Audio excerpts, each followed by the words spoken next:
പുതിയൊരു വൃത്തിയെ കാണാമെന്ന് പറഞ്ഞല്ലോ, എത്തരത്തിലാണ് അങ്ങനെ ഒരു തോന്നുന്നത്? ഇത് തന്നെയല്ലേ എന്റെ അടുത്ത് മെനിഞ്ഞാന്ന് ചോദിച്ചത്? അല്ല, ഞാൻ പറഞ്ഞിട്ടുണ്ട് പുതിയൊരു വൃത്തിയെ കാണാൻ. കാര്യം അന്ന് ആയുമ്പ് കാലിൽ ഇഞ്ചുറി ഉണ്ടായിരുന്നില്ല, ഇഞ്ചുറിക്ക് ശേഷം ഒരു പുതിയ വൃത്തി.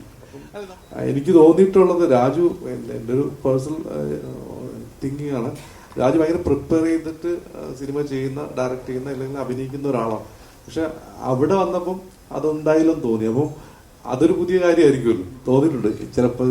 ഞാൻ ഫസ്റ്റ് ഡേ ഒക്കെ വിചാരിക്കുമ്പോൾ എൻ്റെ മനസ്സിൽ രാജു വന്നിട്ട് ആ ഷോട്ട് അങ്ങനെയല്ല, ഇങ്ങനെ വയ്ക്കേണ്ടതെന്നൊക്കെ പറയുന്ന ഒരാളായിരിക്കും ഞാൻ മനസ്സിൽ വിചാരിച്ചിട്ടാണ് തുടങ്ങുന്നത് ഡേ 1. പക്ഷെ രാജു മോണിറ്റർ ഫ്രണ്ടിൽ പോലും വന്നിരിക്കുന്നില്ല, ആ സ്പോട്ട് കാണുന്നില്ല. അപ്പൊ ഞാൻ എനിക്ക് മനഃപൂർവ്വം മാറിയിരിക്കും തോന്നി, ഞാൻ ഇൻവൈറ്റ് ചെയ്യും, ഇവിടെ വന്നിരിക്കാം അല്ലെങ്കിൽ സ്പോട്ട് കാണണം എന്നൊക്കെ ചോദിച്ചിട്ട് ഒരു ഗ്രാജുവലിയാണ് ഞങ്ങളോട് സിങ്ക് ആവുന്നത്. ഇപ്പൊ നമുക്കറിയാം, പ്രത്യേകിച്ച് ഇപ്പം മുമ്പുള്ള ക്യാരക്ടേഴ്സിന്റെ അത് കോമഡി പ്രസന്റ് ചെയ്യുന്നതിനൊക്കെ ഒരു സ്റ്റൈലുണ്ട്. അപ്പൊ അതിൽ നിന്ന് ഒരു വ്യത്യസ്തമായിട്ടുള്ള ഒരു പരിപാടിയാണോ പിടിച്ചിരിക്കുന്നത്? അല്ല, അങ്ങനെ വ്യത്യസ്തമാക്കാൻ വേണ്ടി ശ്രമിച്ചിട്ടൊന്നുമില്ല. കാര്യം ഈ സിനിമ കുറച്ച് ആളുകൾക്ക് റിലേറ്റ് ചെയ്യണമെന്നുണ്ട്. പിന്നെ ഇത് ശരിക്കും നമ്മൾ ഈ താരങ്ങളെ നമ്മൾ താരങ്ങളായിട്ട് കാണുന്ന ഒരു സിനിമ തന്നെ ആയിരിക്കും.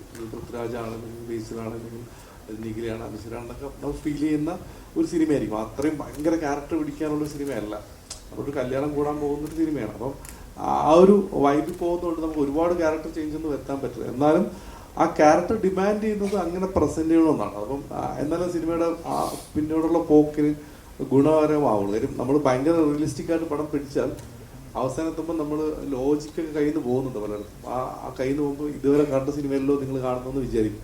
അപ്പം അതുകൊണ്ട് സിനിമയിലെ ക്യാരക്ടേഴ്സിനാണെങ്കിലും സിനിമയിലുണ്ടാകുന്ന സീനുകളുണ്ട്, കുഞ്ഞു കുഞ്ഞു കാര്യങ്ങളിൽ വരെ നമ്മൾ കുറച്ച് എക്സാജറേറ്റ് ചെയ്തിട്ടാണ് മുന്നോട്ട് പോകുന്നത്. അത് സിനിമയുടെ അവസാനം എത്തുമ്പം ഈ പറഞ്ഞ ലോജിക്കൽ ഇഷ്യൂസ് ഉണ്ടാവാതിരിക്കാനാണ്. അപ്പം ലോജിക്കൽ ഇഷ്യൂസ് എന്തായാലും ഉണ്ടാവും. ആ ലോജിക്ക് മാറ്റി വെച്ചിട്ട് സിനിമ കാണേണ്ടി വരും. ഇപ്പം നമ്മൾ പണ്ട് ഇപ്പോൾ പറക്കുന്നില്ലയോ അല്ലെങ്കിൽ CD മൂവ്സൊക്കെ കാണുന്ന പോലെ ഞാൻ ആ സിനിമ വെച്ച് കമ്പയർ ചെയ്തല്ല, ലോജിക്ക് കുറച്ച് മാറ്റി വെച്ച് കണ്ടാൽ ഇഷ്ടപ്പെടും എന്നുള്ളതാണ്. അപ്പം ആ ലോജിക്ക് ഒഴിവാക്കാൻ വേണ്ടി ഇതിനെല്ലാം ഞാൻ കുറച്ച് റിയൽ ലൈഫിൽ നിന്ന് കുറച്ച് അപ്പ് ചെയ്ത് സിനിമ ചെയ്യേണ്ടിയിരിക്കുന്നു. അപ്പം ആ ക്യാരക്ടേഴ്സും അതിനനുസരിച്ച് കുറച്ച് ഓവർ ദ ടോപ്പ് ചെയ്യേണ്ടി വരും.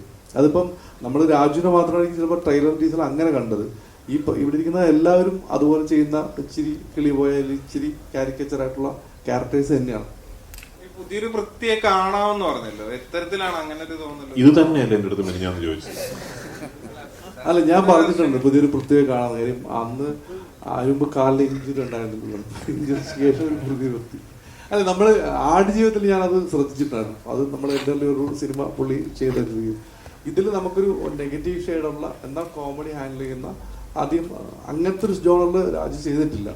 പിന്നെ ഈ പറഞ്ഞ ബാക്കി കാസ്റ്റ് ബേസിലോട്ടുള്ള കോമ്പോ സീക്വൻസസ്, നിഖിലോട്ടുള്ള സീക്വൻസസ്, ഇപ്പം ഈ നമ്മളെ അശ്വിൻ, സിജു പോലുള്ള ആൾക്കാർ, പിന്നെ സീനിയേഴ്സ് ആയിട്ടുള്ള ഇങ്ങനെ പല ടൈപ്പ് ഗ്രൂപ്പുകൾ ഇതിനകത്തുണ്ട്. ആർട്ടിസ്റ്റ് വൈസ് ഇവരുടെയൊക്കെ കോമ്പിനേഷൻസ് ഒക്കെ നല്ല രസമായിട്ട് വരും. പ്രത്യേകിച്ച് എനിക്ക് ജോമോൻ വന്നിട്ടുള്ളത്, ജോമോനും രാജുവായിട്ടുള്ള സീന് നമ്മൾ എഴുതുമ്പം ആ സീൻ എങ്ങനെ ഉണ്ടെന്ന് അറിയില്ല. അത് ലാസ്റ്റ് വിട്ട് നമ്മൾ മാറ്റുന്നു, എന്നിട്ട് ലാസ്റ്റ് വീണ്ടും ഷൂട്ട് ചെയ്യുമ്പോൾ അതെങ്ങനെ ആളുകൾ പെർഫോം ചെയ്യുന്ന അറിയില്ല, രാജു ആണെങ്കിലും ജോമോനാണെങ്കിലും. പക്ഷെ അത് പെർഫോം ചെയ്തപ്പോൾ വേറെ സാധനം വന്നു. അപ്പം അത് എനിക്ക് തോന്നുന്നു അതൊക്കെ ആ സമയത്ത് എക്സ്പ്ലോർ ചെയ്ത സാധനങ്ങളാണ്. അപ്പം എനിക്ക് തോന്നിയിട്ടുള്ളത് രാജു, എൻ്റെ ഒരു പേഴ്സണൽ തിങ്കിങ് ആണ്, രാജു ഭയങ്കര പ്രിപ്പയർ ചെയ്തിട്ട് സിനിമ ചെയ്യുന്ന, ഡയറക്റ്റ് ചെയ്യുന്ന അല്ലെങ്കിൽ അഭിനയിക്കുന്ന ഒരാളാണ്. പക്ഷെ അവിടെ വന്നപ്പം അതെന്തായാലും തോന്നി. അപ്പം അതൊരു പുതിയ കാര്യമായിരിക്കുമല്ലോ. അപ്പൊ ആ സ്പോട്ടിൽ പുള്ളിക്ക് തോന്നി ഇൻഡ്യൂഷൻ വെച്ചിട്ട് പുള്ളി അഭിനയിച്ചിരിക്കണം. അപ്പൊ അതൊരു പുതിയ സാധനമായിട്ട് എനിക്ക് തോന്നി. ഇനി അങ്ങനെയാണെന്ന് അറിയില്ല, അത് രാജുവിന് പറയേണ്ടി വരും. ഈ രണ്ട് ഡയറക്ടേഴ്സിനാണല്ലോ, അത് രണ്ട് ഡയറക്ടേഴ്സും ചുമ്മാ ഉള്ള ഒരു ഡയറക്ടർ അല്ല, മലയാളത്തിൽ തന്നെ സിഗ്നേച്ചർ ക്രിയേറ്റ് ചെയ്ത രണ്ട് ഡയറക്ടേഴ്സ്. അപ്പം അവരെ വെച്ച് ചെയ്യാൻ നേരത്തുള്ള ഇൻപുട്ട് എങ്ങനെയാണ് വരുന്നത്? സീൻ അവർ തീരെ ഇൻപുട്ട് എനിക്ക് തരാറില്ല. അവരെനിക്ക് എൻ്റെ അടുത്ത് വന്ന് ഇടപെടാറില്ല. എനിക്ക് തോന്നിയിട്ടുണ്ട് ചിലപ്പോൾ ഞാൻ ഫസ്റ്റ് ഡേ ഒക്കെ വിചാരിക്കുമ്പോൾ എൻ്റെ മനസ്സിൽ രാജു വന്നിട്ട് ആ ഷോട്ട് അങ്ങനെയല്ല, ഇങ്ങനെ വയ്ക്കേണ്ടതെന്നൊക്കെ പറയുന്ന ഒരാളായിരിക്കും ഞാൻ മനസ്സിൽ വിചാരിച്ചിട്ടാണ് തുടങ്ങുന്നത് ഡേ 1. പക്ഷെ രാജു മോണിറ്റർ ഫ്രണ്ടിൽ പോലും വന്നിരിക്കുന്നില്ല, ആ സ്പോട്ട് കാണുന്നില്ല. അപ്പം ഞാൻ എനിക്ക് മനഃപൂർവ്വം മാറിയിരിക്കും തോന്നി, ഞാൻ ഇൻവൈറ്റ് ചെയ്യും, ഇവിടെ വന്നിരിക്കാം അല്ലെങ്കിൽ സ്പോട്ട് കാണണം എന്നൊക്കെ ചോദിച്ചിട്ട് ഒരു ഗ്രാജുവലിയാണ് ഞങ്ങളോട് സിങ്ക് ആവുന്നത്. അതായത് എനിക്ക് ഡിസ്റ്റർബൻസ് ആവണ്ടെന്ന് പുള്ളി വിചാരിച്ചിട്ടുണ്ടാവും. ബേസിൽ എനിക്ക് പണ്ടേ അറിയാം. അപ്പോൾ ബേസിൽ എന്തും മുഖത്ത് നോക്കി പറയും, കൊള്ളില്ലെങ്കിൽ കൊള്ളില്ലെന്ന് തന്നെ പറയും, കൊള്ളാമെങ്കിൽ കൊള്ളാമെന്ന് തന്നെ പറയും. ഇല്ലെങ്കിൽ അവനെ കളിയാക്കലും അവൻ എന്നെ കളിയാക്കലും ചിരിച്ചിട്ട് പോകുന്നതാണ്. അപ്പോൾ അതുകൊണ്ട് പ്രശ്നമില്ല. പക്ഷെ രാജുവിൻ്റെ കാര്യത്തിൽ എനിക്ക് അങ്ങനെ ഒരു പരിചയം ഉണ്ടായിരുന്നില്ല. പക്ഷെ പോകെ പോകെ മനസ്സിലായി നമ്മൾ രണ്ടുപേരും ഏതാണ്ട് ഒരേ സ്വഭാവമുള്ള ആൾക്കാരാണ് ഈ ഇരിക്കുന്നവരെല്ലാവരും. അപ്പൊ അതുകൊണ്ട് അങ്ങനെ ഒരു പ്രശ്നം വന്നിട്ടില്ല. അവര് നമ്മള് വർക്കിൽ ഇടപെടുകയോ, പിന്നെ ഡയറക്ടേഴ്സിന് അങ്ങനെ ഒരു ഗുണമുണ്ടല്ലോ, ഡയറക്ടർക്കും ആക്ടർ ആകുമ്പോൾ അവർക്കറിയാം വേറൊരാൾ വർക്കിൽ കയറി ഇടപെടാൻ പാടില്ല.